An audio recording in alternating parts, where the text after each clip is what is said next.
we had a few questions the other night that came in, and someone was asking about confidence, and they were like, "How do I feel confident doing this music thing? Like, where does that come from? Because music is very subjective, and something that you think's amazing might not be something that somebody else thinks is amazing, and at least for me, if I find confidence comes from other people's perception, I realize that's a problem right off the bat because music is so subjective.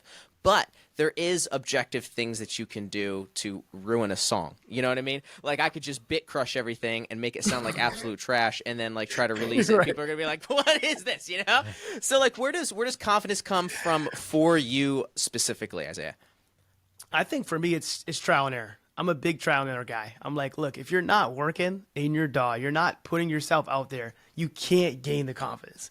Like, it's just not going to happen. You can't sit inside and be like, okay, one day it's going to happen. No, you have to put yourself out there. And I think one thing that I learned from Brandon Bouchard was like, you know, write out your goals, write out your intentions. And like, if you want to be bold today, be bold. Like, do something bold today. And it was like, yo, like don't wait for somebody to come, hey, I want you to do something for me. Say, hey, I would like to do this. I would like to volunteer for this, right? No matter what happens, if you don't get the placement or whatever the situation is, you stuck yourself out there. Like you're doing it. You know what I mean? So I feel like it starts when you start, right? Like it's not going to happen. Like you can have all the skills in the world. I don't know everything when it comes to music production, but it doesn't matter. You know what I mean? Man. Yeah. Yes. Like, let's go. And that's the thing. Like you told that story a few minutes ago. You're like, look, it was the beginning of my career, and I just happened to be at the ESPN headquarters, and I was able to hook that up somehow. It's like, man, it's like, it's just doing it. It's kind of just saying, screw it. Like, I'm going to try, you know, and just getting in the DAW. I know for me, like, let's compare like mixing to beat making, for example. You make a whole ton of beats. Like you've made hundreds and hundreds of beats, and I've mixed a lot of songs, and it's the same thing. It's like, how do you get confidence? It's trial and error. And Andrew, you said something the other day about the stack of proof, right? What was that? Like baptizing? Dude. Yeah, it's not my quote, but I believe the quote goes something like, you don't gain confidence by shouting affirmations in the mirror. You gain confidence by having a stack of undeniable proof that you are who you say that you are. If you want confidence, you need to have proof that you've done the thing that you're trying to do. Now, this is great advice for people who have done this, right? Now, the problem is when you're beginning and you want to get the confidence to take the first step, I would say if you're listening this far in this episode, we're like, what, almost 18, 20 minutes in right now. If you're listening this far in this episode right now, and I'm talking specifically to the listener, and you haven't taken action on anything, you are already an action taker just by listening this far into this episode. Yep. I mean, Isaiah's over here spitting gems, straight gems.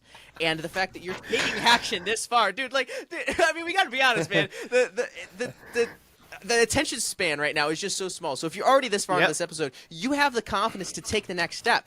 You don't need to see the entire roadway. Do you guys ever remember playing Need for Speed on the GameCube and you could literally see only like 3 car lengths in front of you? You know what I mean? You didn't know where the road was going, but you knew where your next turn was, and that's all that mattered. Yeah, that's it. That's it. how I define. Wow, bro, that's how I see fire. that. Honestly, I would say too, like, to kind of tag along what Andrew's saying, like, think about it, like, you sitting through this podcast right now, that's a win, right? Another way, honestly, I think what really like broke the doors open, or like, the breakthrough really happened was when I started buying courses and getting involved in mentorship. Like I said, dude, I need to lock in to somebody that knows what they're doing and learn from them instead of trying to figure it all out by myself and, oh, I got it. Like, just plug in, like plug into the resources. I mean, honestly, we all have channels. Like we all have businesses to help provide value for the whole producer community. That's what it's for. And when you don't take advantage of those things, you're like, oh, it's a scam, or, oh, yeah, I don't want to spend the money. But you go spend money on shoes, right? It's like, that's where you're losing. I'm not going to lie. If you're a beginner, that's where you're losing. That's what I would say. And honestly, it's the easiest way to win. Like, somebody's already done it. Like, Alex has sent me his course, and I literally, the first 10 minutes, I was blown away. I said, oh my gosh. Oh my goodness, this mixing course is crazy because the insight, it's insight, right? And it's like, I think I talked about it in my masterclass. It's like, courses aren't designed to solve all your problems. They're just not built for that. They're built for you to learn. You go to school and you take a whole curriculum, you take multiple classes so you can learn what you need to learn. So it's the same concept. So anyways, that's what I would say as well. Like if you're a beginner, get plugged in. Like don't sit and wait around and like just dream about stuff and like watch our podcast only. Take action, like get involved. Like there's people that want to pour into you, you know what I'm saying? So that's what I would say too.